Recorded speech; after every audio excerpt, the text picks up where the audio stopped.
김반장의 픽.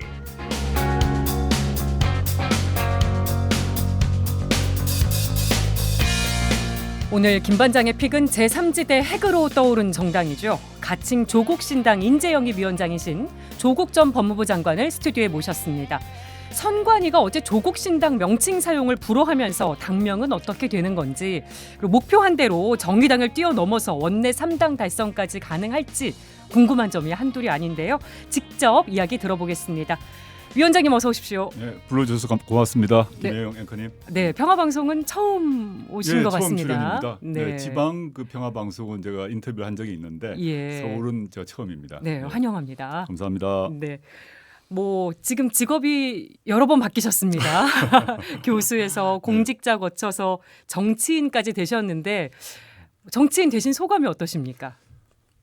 제가 정치인이 될 거라고는 생각해 본 적이 없었습니다. 그렇게 살았는데 2019년 이른바 조국 사태 이후로 뭐 거창하게 얘기하자면 운명의 여신이 저를 이끌었나 싶기도 하고요.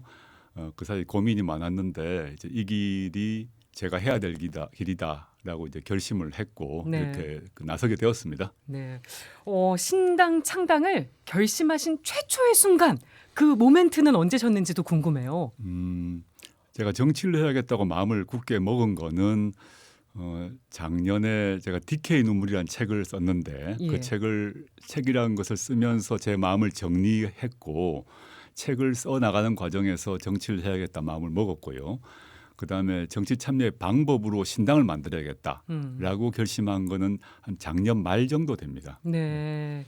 그래서 그때부터 사람들을 만나고 의견을 듣고 저와 같이 하겠다는 사람들과 대화하고 이런 일이 계속되었다가 이제 최근에 한 2주 전에 제가 공식적으로 발표를 한 거죠.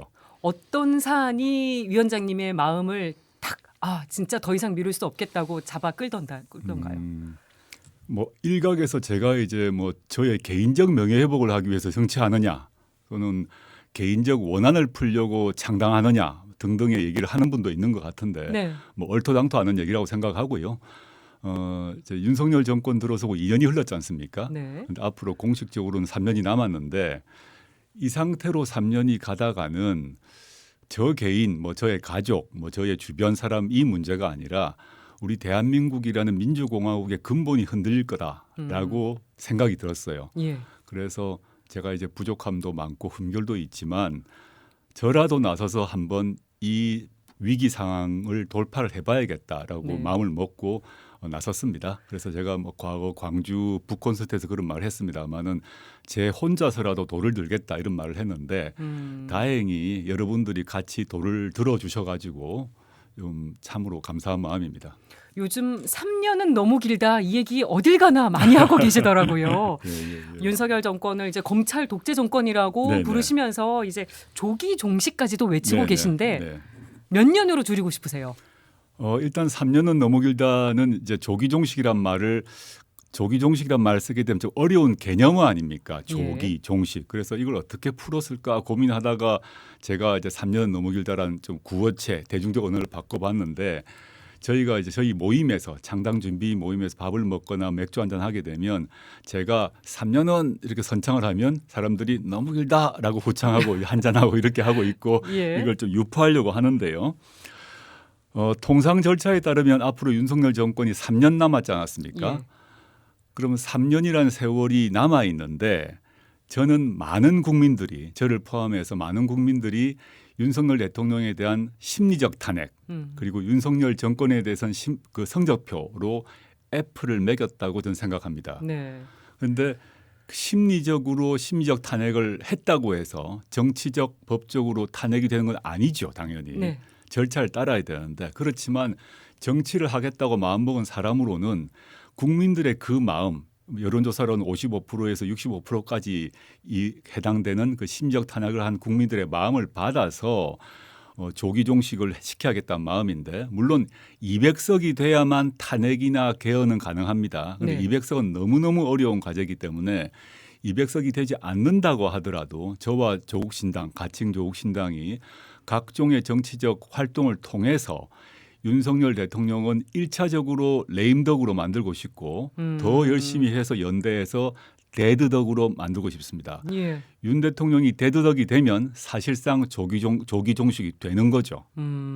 그래서 그 방법론의 일환으로 개헌도 주장을 하고 계시더라고요. 네네. 뭐 윤석열 해고 개헌 뭐 이런 키워드도 만드셨던데 이게 실질적으로 근데 가능해 하겠습니까? 지금 일반 개헌도 안 되고 있는데요. 그러니까 그 윤석열 반대 정치 세력이 200석이 된다면 그 200석의 국회의원이 할 수 있는 거는 탄핵이거나 개헌인데 개헌에 동의된다면 개헌할 수 있죠. 물론 개헌은 이제 국민 투표를 통해야 됩니다. 네. 그리고 총 200석에 해당 사람들이 일정하게 대화하고 타협해서 절충안을 만들겠죠.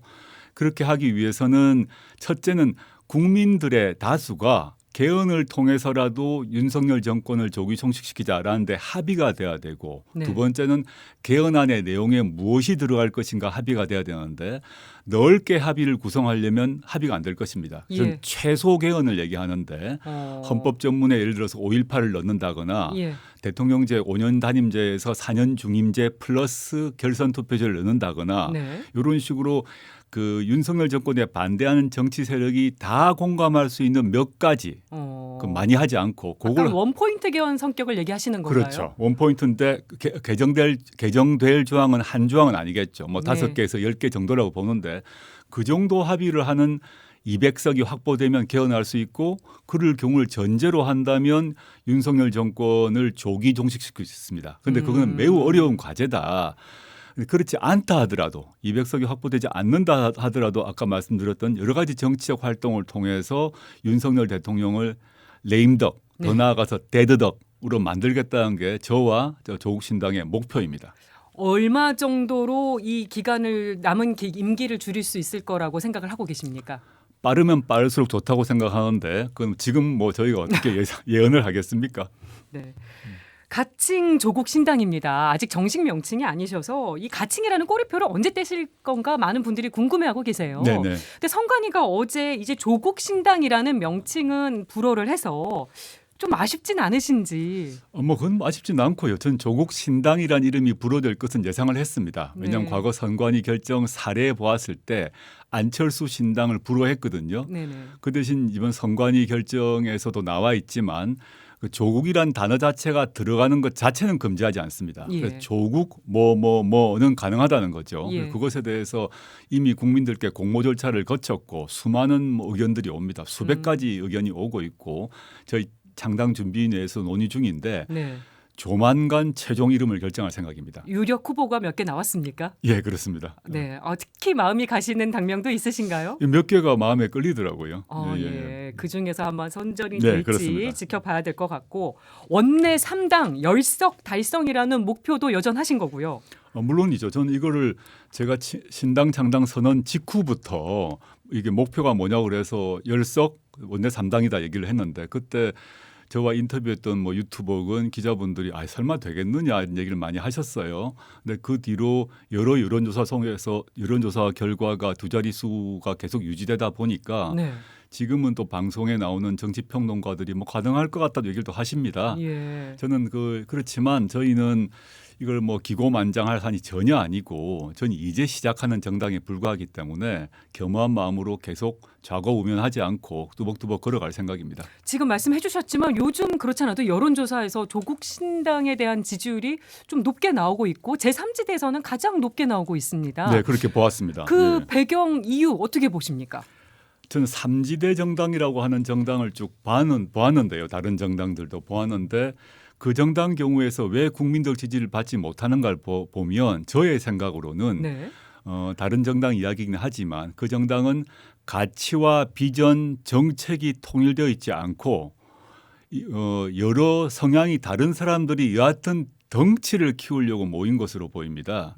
그래서 모였다가 바로 헤어지기도 하고 본인들끼리 싸우기도 하고 이런 일이 발생을 합니다. 예. 그런데 저희는 이 비전, 정강, 정책, 가치 등에 있어서 거의 균질도가 매우 높습니다. 목표도 분명하기 때문에 그런 이제 흐트름이 없다고 보고요. 국민들께서도 가칭 조국 신당에 대해서 많은 지지를 보여준 이유가 저희가 하려고 하는 바가 무엇인지를 분명히 인식하는 것 같습니다. 네. 저 사람들이 또는 조국이 뭘 하려고 하는가를 아니까 그 저희가 추구하고 주장하는 내용이 국민 다수의 생각, 뭐 분노, 희망을 포착했다고 보기 때문에 전 지지를 네. 보여주지 않나 평가하고 있고 앞으로도 계속 이 자세로 계속 견지를 하면서 직진할 생각입니다. 근데 또 제3지대 빅텐트가 깨진 거에 대한 반사이익 아니냐 이렇게 보시는 분들도 있어요. 뭐 어떻게 좀 생각하세요? 그렇게 평가할 수 있다고 생각이 들고요. 근데 뭐 제3텐트라고 불려진 정당하고는 저희하고는 완전히 무관하기 때문에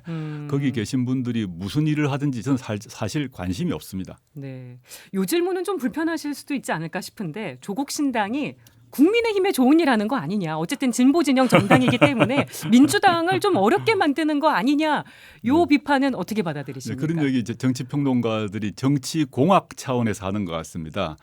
조국 신당이 명백히 범진보 민주진영의 정당 아니겠습니까? 그러니까 그걸 전제로 했을 때 민주당 표를 뺏어간다, 뺏어가지 않는다 얘기를 하고 있는데 예. 두 가지를 말씀드리고 싶습니다. 저는 민주당에 해를 끼치거나 민주당의 발목을 잡는 정당이 아니라 민주당보다 더 몇 발 앞장서 나가서 더 빨리, 더 신속하게, 더 단호하게, 더 강력하게 싸우는 정당입니다. 네. 그래서 민주당 같은 경우는 중도층까지를 챙겨야 되는 정당이기 때문에 그리고 수권 정당을 지향하는 정당이기 때문에 모든 것을 조심히 신중하게 움직이게 되어 있습니다. 그래서 예. 말도 행동도 조심스럽게 하죠. 근데 그에 대해서 많은 국민들이 상당히 답답함을 느끼고 있는 것도 사실입니다. 근데 저희는 민주당이 못하는 것 또 민주당이 하기를 좀 꺼려하는 것을 대신하고 있는 셈이고요. 네. 그게 첫 번째 사안이고 두 번째 현재 여론조사 그리고 제가 직접 전국을 다니면서 시민들을 만나는데 그중에서 내가 민주당 당원인데 탈당해서 당신을 지지하겠다. 당신 정당을 지지하겠다는 분도 일부 있습니다. 예. 그런데 제가 직접 만나거나 또는 여론조사상으로 세밀하게 분석을 해보면 이런 분들이 많으세요. 난 지금까지 한 번도 정당 가입이 한 적이 없는데 그러나 조국 신당은 밀어주겠다라고 한 분을 많이 만납니다. 네. 그 말은 민주당에 포괄되지 않았던 시민들, 유권자들이 가칭 조국 신당에 포괄되고 있고 지지하고 있거든요. 예. 그렇다면 결론적으로 넓은 의미의 범진보 진영의 파이가 커지고 있다고 보입니다. 그건 앞으로도 이제 주목해 봐야겠죠. 그러니까 민주당이 앉지 못하는 층을 조국 신당이 흡수를 하고 있다는 말씀. 실제 그러하죠. 네. 제가 최근에 이제 영입 인재 1호로 신장식 변호사를 영입을 했는데 예. 신 변호사는 원래 정의당 당원이었거든요. 네, 정의당 출신이죠. 노회찬 대표를 모셨던 노회찬 노선의 활동가였는데 정의당은 탈당하고 방송 일을 하고 변호사 일을 하다가 저희한테 왔습니다. 네. 그럼 그 신장식 그 변호사를 좋아하고 지지하는 사람들이 있었는데 그분들은 민주당 당원들은 아닙니다. 그런데 신장식 변호사의 그런 활동 방식에 동의하는 분들이 저희한테 온 거죠. 예. 예를 들어서 그런 것입니다. 그러니까 민주당도 정의당도 가지 않았던 민심을 조국 신당이 받아 안았다. 네, 그런 것을 느끼고 있습니다. 네. 근데 신장식 변호사가 전과가 있어서 음주운전 네, 관련 네, 등으로 네. 인해서 이 부분에 있어서는 조국 신당이 좀 법을 무시하는 거 아니냐는 지적도 있습니다. 어떻게 생각하세요? 네, 그렇게 지적하시는 건 너무 당연하고요. 또 음주운전에 대한 경각심 문제가 다 참 모두가 예민하게 가져야 되는데 다 알고 계셨던 거잖아요. 당연히 알고 있었고요. 또 그게 실제 시기로는 2006년, 2007년의 일이고 그때 대인 대물 사고가 없었습니다. 그리고 개인적으로 왜 그런 상황이었는지도 알고 있는데 저는 하나하나 세밀한 배경을 설명하기 전에 첫째 신 변호사가 그 문제에 대해서 사과를 여러 번 했고 네. 그다음에 이 건으로 인해서 과거 정의당에서 비례대표에서 높은 순보를 받았으나 스스로 사퇴를 했습니다. 네. 물론 또 이번에도 한 번 더 사과를 했고요. 그래서 그 점에 있어서는 저는 국민들이 또는 지지자들이 널리 해량하실 거라 생각을 하고 저는 그 흠에도 불구하고 신장식 변호사가 갖고 있는 능력 자질이 매우 중요하다고 생각을 하고 예. 언론에서 통상 이분을 방송 진행자로만 알고 있지만 실제로는 오랫동안 젊은 시절에는 빈민 활동, 그 뒤로는 진보정당 활동, 또 특히 노회찬 대표의 노선을 추구하기 위해서 헌신했던 사람이거든요. 네. 그래서 그런 점이 저희 조국신당이 필요하다고 생각합니다. 물론 가칭 조국신당은 좌파 정당이다 진보 정당은 아닙니다. 네. 진보 그렇게 지향하는 정당은 따로 있죠. 그렇지만 신장식 변호사는 이제 저희 정당의 노선에 동의한다, 활동 방식에 동의한다고 해서 오셨기 때문에 그런 입장까지도 포괄하면서 저희의 길을 걸어가려고 합니다. 네. 인재 영입위원장 맡고 계시니까 그러면 예, 예. 영입 인재 2호는 언제 발표되는 건가? 이것도 궁금합니다. 일단 뭐 2호, 3호, 4호 쭉 다 준비가 되어 있고요. 지금 다 계속 만나고 접촉하고 계신 거죠? 네, 접촉도 하고 있고 대략 준비도 되어 있는데 그걸 한 번에 발표할 수는 없지 않습니까? 저희 당의 창당 일정이 있기 때문에 예. 이번 3월 3일 날 일산 킨텍스에서 창당대회가 열립니다. 네. 그걸 먼저 하고 어. 창당대회 다음에 이제 2호, 3호 차례로 발표할 예정인데 조금만 기다려 주시면 좋겠습니다.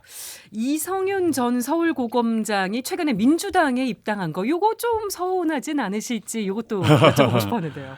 이성윤 고검장하고는 저하고는 제가 장관 시절에 법무부에서 검찰국장 하셨던 분이고 잘 오랫동안 아시죠? 저하고 당연히 잘 알죠. 뭐 직장 상사란 걸 떠나서 제가 지켜보니까 참 훌륭하고 능력 있는 검사라고 생각합니다. 그래서 뭐 북콘서트 때 가서 제가 초청하기도 했고 제가 가기도 했는데 본인도 이제 정치를 하기로 결심을 한 거죠. 억울하게 기소를 당했는데 다 무죄를 받았지 않습니까? 네.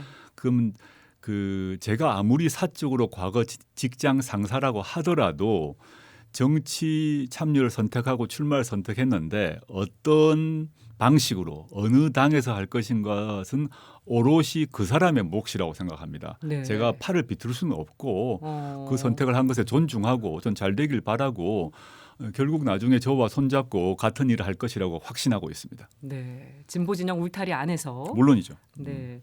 지금 조국 신당 행보를 보면 반윤에 상당히 많은 포커싱이 맞춰져 있는 것 같습니다. 네. 뭐 조기 종식이나 뭐 탄핵 뭐 이런 얘기도 해주셔가지고 근데 반윤 말고 정책이나 비전 행보는 언제쯤 어떻게 보여주실 건가? 이것도 한번 의견 들어보고 싶은데요. 어떤 정당을 만들었을 때 무엇을 반대한다라고 만들 수는 없는 거죠. 네. 윤석열 정권의 조기 종식 또는 3년은 너무 길다라고 저희가 구호로 외치고 있는데 더 중요한 게는 종식 이후에 무엇을 할 것인가 아니겠습니까? 네. 저희의 생각도 있고 저희의 그 정강정책위원회가 준비를 하고 있습니다만은 몇 가지 한번 예를 들어 보겠습니다. 네. 제가 뭐 학자 시절부터 주장해왔던 것인데 검찰 개혁 그러면 많은 사람들이 수사와 기소 분리를 얘기합니다. 네. 그게 오랫동안 민주당 내에서도 수사와 기소 분리를 주장했던 의원들은 철험의 소속의 소수파였습니다. 네. 맨 처음에 민주당 주류가 원하지 않았습니다. 근데 철험의 주장은 약간 소외되어 있는 상태고 주변적이었는데 결국은 지난 대선 직전에 철험의 주장이 반영되어 가지고 여야 합의가 만들어졌어요. 예. 물론 윤석열 정권 이후엔 다 뒤집어졌어요. 근데 저희는 수사와 기소 분리는 기본이고 저는 학자 시절부터 주장했던 것인데 미국의 예처럼 검사장을 모두 직선을 해야 됩니다. 서울중앙지검장, 광주지검장, 부산지검장, 미국은 다 직선을 합니다. 즉 예. 서울시장 뽑을 때, 부산시장 뽑을 때, 광주시장 뽑을 때 그 지검장을 직선하다. 즉 다른 말로 하면 검사장에 대한 민주적 통제가 보장됩니다. 우리나라는 전혀 보장되지 않기 때문에 검사장은 국민의 눈치를 보는 게 아니라 총장만 바라보죠. 임명제니까요. 그렇죠. 이걸 제도를 도입해야 되고 이건 딴 나라 얘기가 아니라 당장 미국에서 하고 있고 네. 또 두 번째 미국은 중요 사건의 경우 기소 여부에 대해서 배심원이 판단합니다. 예. 판결에서도 배심원이 판단할 뿐만 아니라 중대 사건은 기소 여부를 시민이 판단합니다. 예. 예컨대 김혜경 여사를 기소할 건지 말 건지 네. 또는 지금 뭐 김건희 여사를 기소할 건지 말 건지를 시민이 판단한다는 거죠. 예. 이런 제도가 없으니까 우리나라에서 검찰이 기소 자체를 할 것인가 말 것인가를 온전히 검사가 판단하는 거죠. 기소를 안 하면 재판을 못 받으니까 유죄 판결 받을 기회도 없죠. 네. 예컨대 김건희 씨 같은 경우는 기소를 안 하니까 소환 조사도 안 하니까 네. 판결 받을 기회가 없으니까 유죄 판결이 안 나죠. 네. 그러나 반대쪽 사람들 같은 경우는 기소를 해버리면 무조건 재판이라는 트랙으로 들어가지 않습니까? 그러니까 지금 당장 김혜경 여사랑 김건희 여사에 대한 이 처리가 서로 다르게 되고 있는 부분도 그런 일환으로 보시는 그렇죠. 거고. 이런 사태를 만약에 시민이 참여해서 판단한다면 그 기소에 대해서 정치적 편향이 있니 없니의 논쟁이 사라져 버립니다. 네. 검찰권 행사가 편향적이다, 정치적이라는 얘기 자체가 없어집니다. 예. 이런 식으로 제도를 바뀌어야 한다 생각을 하고요. 검찰개혁 외에 하나 더 말씀드리자면 저희는 이제 좀 추상적으로 말하자면 정치적 민주화 외에 네. 사회경제적 민주화를 주장하고 추구하고요. 또 조금 어려운 개념이지만 자유권 외에 사회권이 강화되는 복지국가를 원하는데 지금 대부분의 우리나라 국민들이 원하는 나라는 유럽식 선진복지국가로 생각해요. 우리 네. 모두가 지금 당장 되는 거 여부와 관계없이 그걸 지향점이 분명한데 예. 그러려면 이제 입이 자유로운 나라, 즉 표현의 자유, 언론의 자유 말고 자신의 먹고 사는 문제에 있어서 국가가 해결을 해야 되거든요. 예.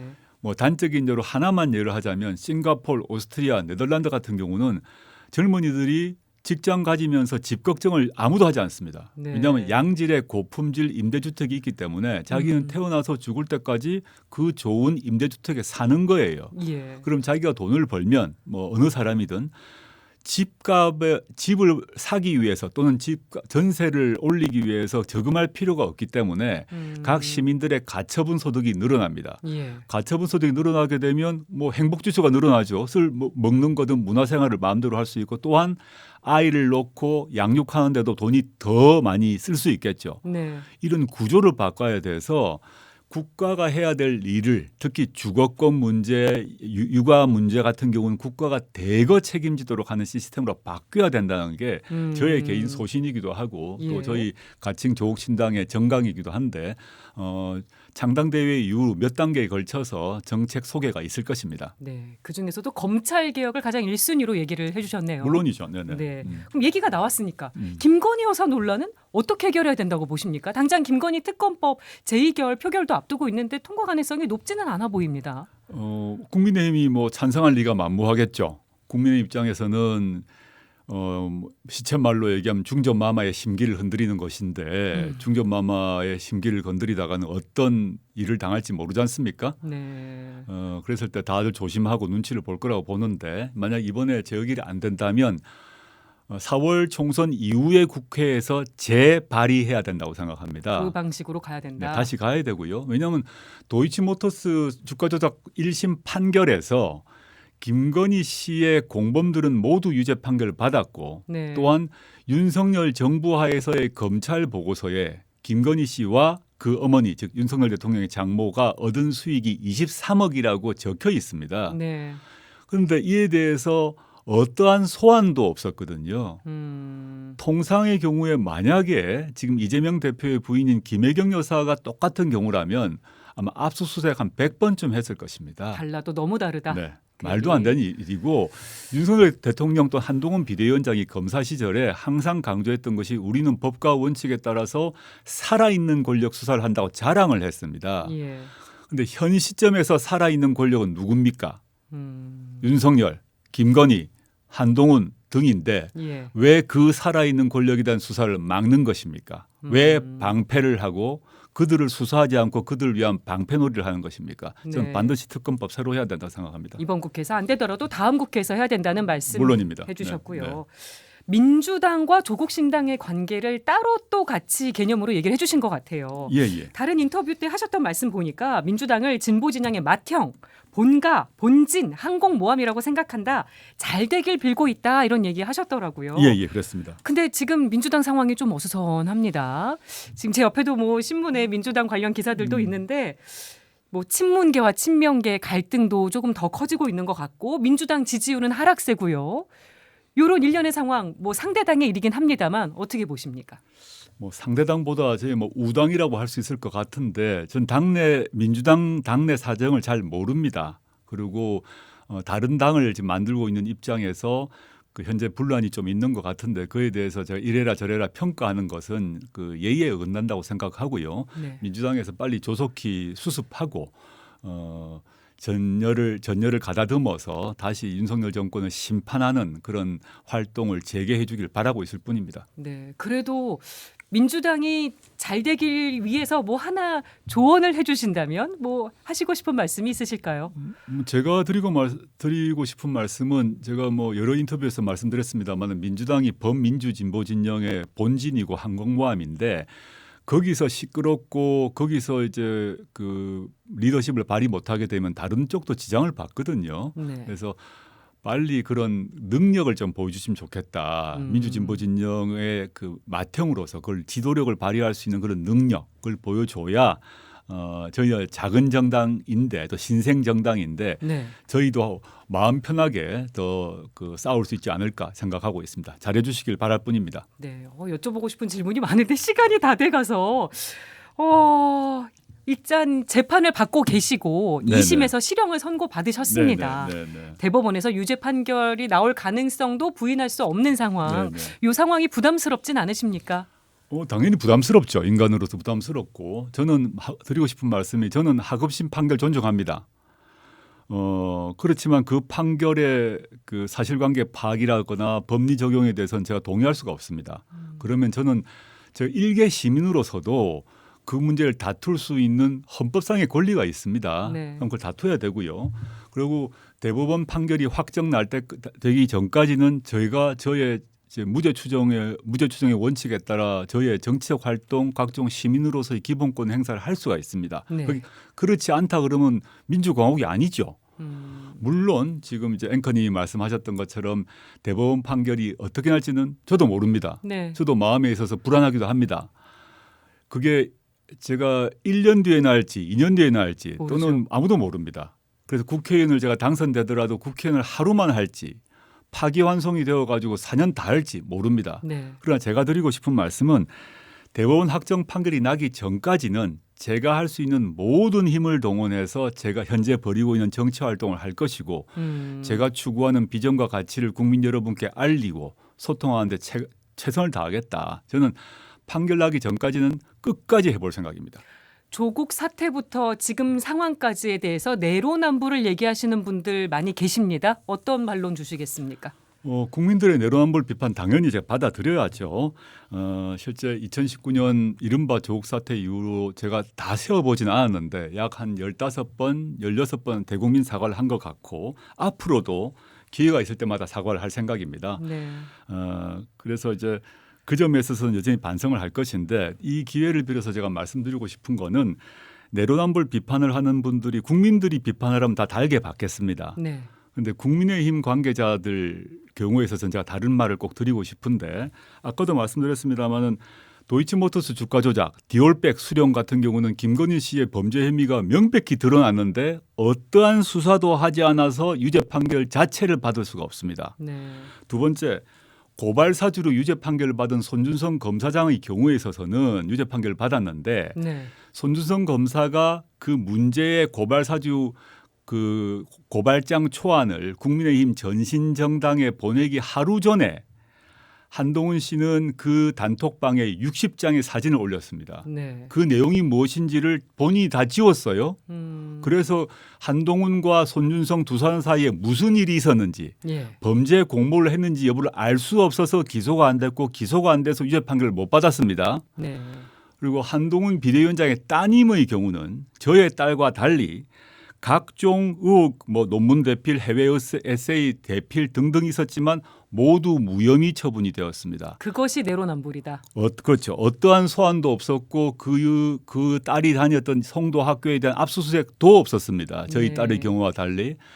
이것은 내로남불이 아닌지 윤로남불이고 김로남불이고 한로남불이다. 즉 네. 국민들이 조국에 대해서 내로남불하는 것은 당연히 받고 몇백 번이고 사과를 할 것이나 네.